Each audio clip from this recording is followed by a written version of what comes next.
Baik, Assalamualaikum warahmatullahi wabarakatuh.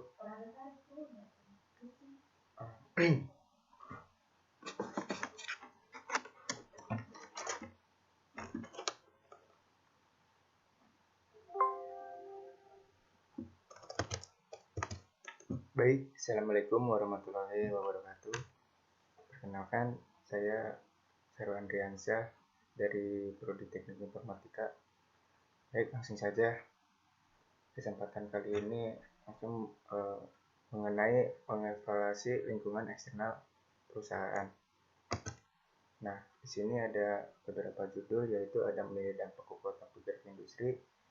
Yang kedua, menentukan perubahan strategi yang diperlukan disiapkan untuk dampak kekuatan pendorong. Yang ketiga, yaitu ada pertanyaan. Yang keempat, bagaimana saingan industri diposisikan.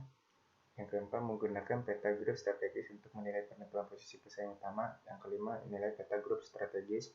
Yang keenam, pertanyaan 5, yaitu langkah strategis apa saingan kemungkinan membuat selanjutnya. Nah, baik, langsung saja yang ke menilai dampak kekuatan penggerak industri. Ada langkah kedua. Dalam analisis kekuatan pendorong adalah menentukan apakah yang berlaku kekuatan pendorong bertindak untuk membuat lingkungan industri yang lebih atau kurangnya menarik, namun mendapatkan pegangan pada dampak kolektif dari kekuatan pendorong biasanya membutuhkan melihat kemungkinan efek dari masing-masing gaya secara terpisah, karena kekuatannya pendorong mungkin tidak semuanya mendorong berubah arah yang sama. Nah,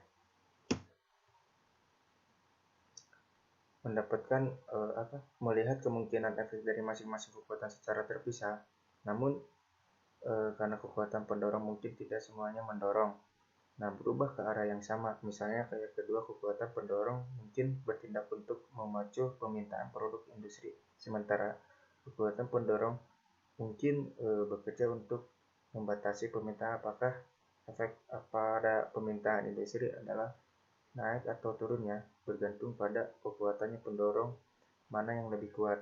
Nah, langsung menentukan perubahan strategi yang perlu disiapkan untuk dapat kekuatan pendorong, yaitu ada langkah kedua.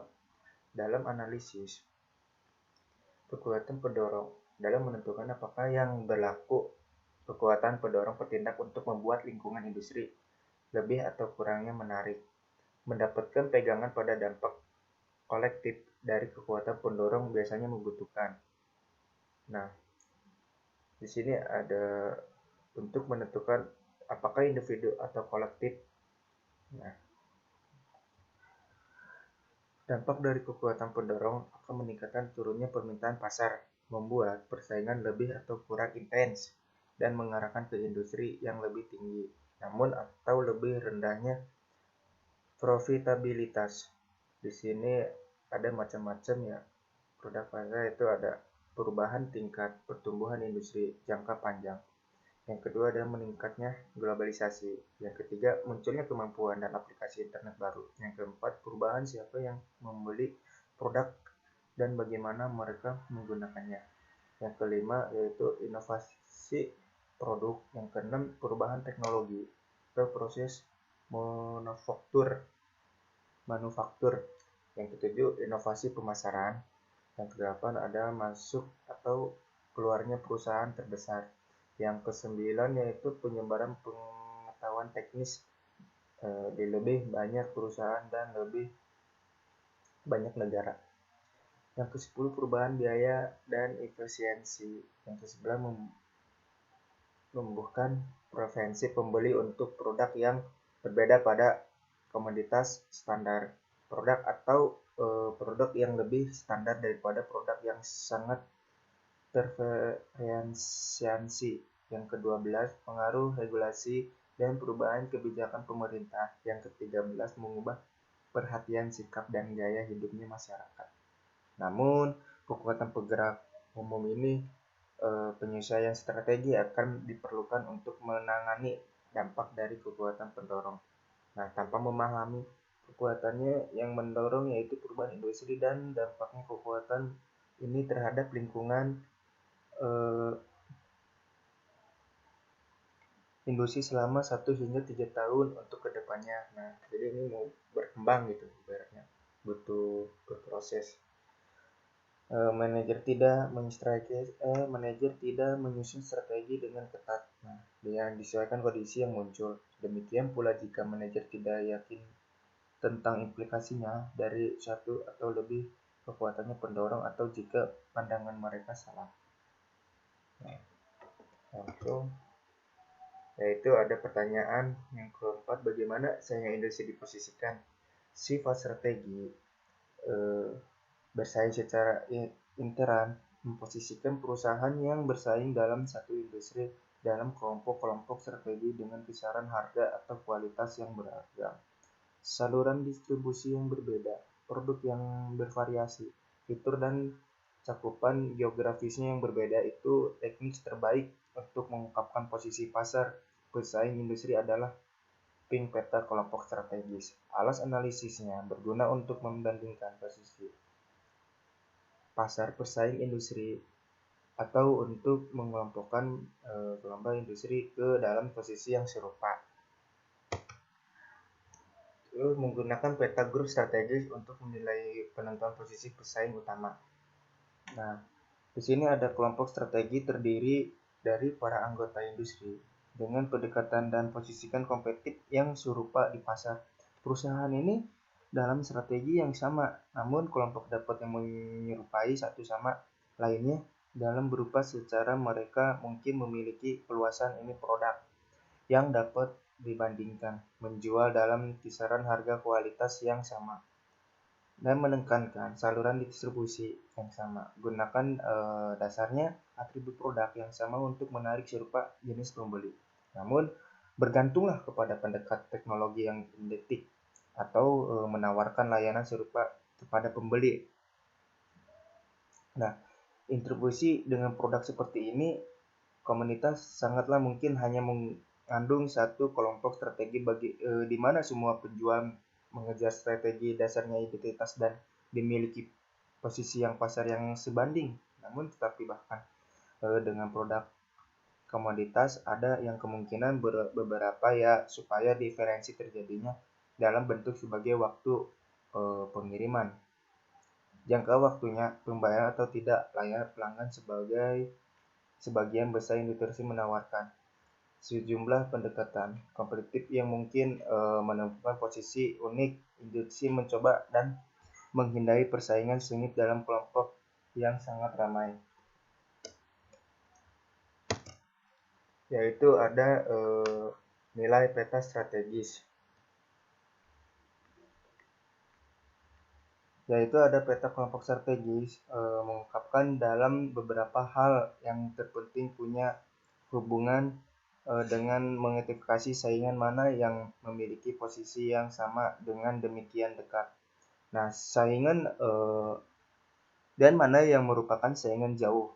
Namun umumnya kelompok strategis ini yang lebih dekat adalah satu sama lain, peta yang semakin kuat. Nah, persaingan kompetitivitas kelompok satu sama lainnya di peta semakin kuat, persaingan semakin kompetitif lintas kelompoknya. Namun meskipun perusahaan ini dan kelompok strategis yang sama adalah saingan terdekat berikutnya.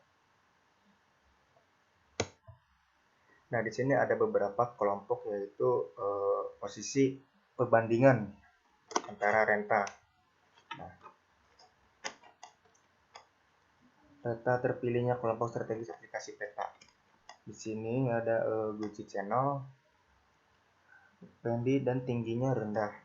Namun ada yang di sini yaitu Neymar Marcus 6, artinya Max salah pisang pisang, yaitu ada Republik Max Nordstrom milik Delar Marcus 6 kelima Jalan Polo Munta Lauren Sales milik Carl Target Hermes dan Hermes.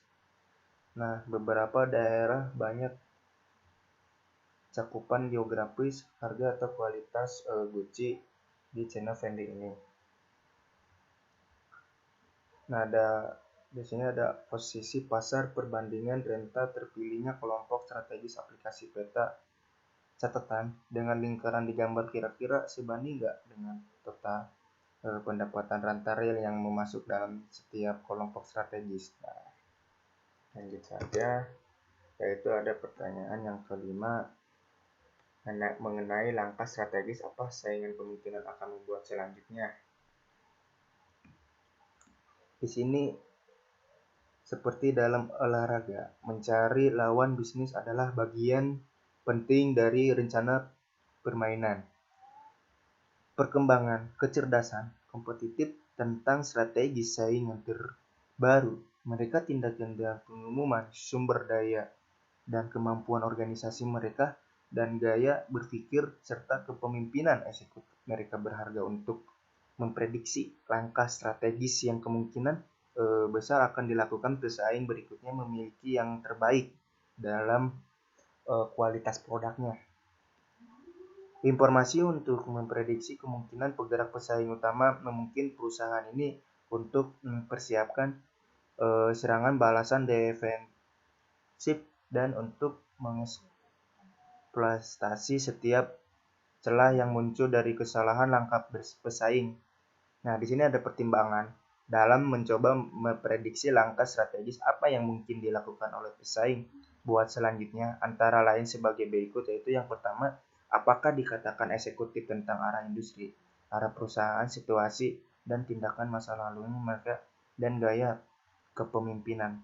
Nah, yang kedua yaitu mengidentifikasi tren waktu peluncuran produk atau pemasaran baru promosi. Yang ketiga, menentukan persaingan mana yang sangat dibutuhkan untuk meningkatkan penjualan unit dan pasang pasar. Yang keempat, mempertimbangkan persaingan mana yang memiliki insentif kuat bersama dengan sumber daya untuk membuat perubahan strategis yang besar. Mengetahui pesaing mana yang cenderung memasuki pasar geografis baru. Memutuskan persaingan mana yang merupakan kandidat kuat untuk memperluas produk mereka, penawaran memasuki segmen produk baru. Untuk berhasil memprediksi langkah pesaing selanjutnya, ahli strategi perusahaan perlu untuk memiliki pemahaman yang lebih baik tentang situasi masing-masing saingan, pola perilakunya, namun dapat preferensi dalam menanggapi strategi sebelumnya. Serangan apa opsi sih yang strategis terbaiknya? Nah, dan bagaimana cara manajemen saingan mengukur kesuksesan melakukan pekerjaan detektif yang diperlukan bisa membosankan dan memakan waktu. Nah, tetapi mengintai pesaing dengan cukup yang baik untuk mengantisipasi langkah mereka selanjutnya. Mungkinkah manajer untuk menyiapkan gerakan balasan yang efektif, namun dan memperhitungkan kemungkinan tindakan lawan dalam menyusun strategis ofensif mereka sendiri. Baik, sekian dari saya. Kurangnya mohon maaf. Assalamualaikum warahmatullahi wabarakatuh.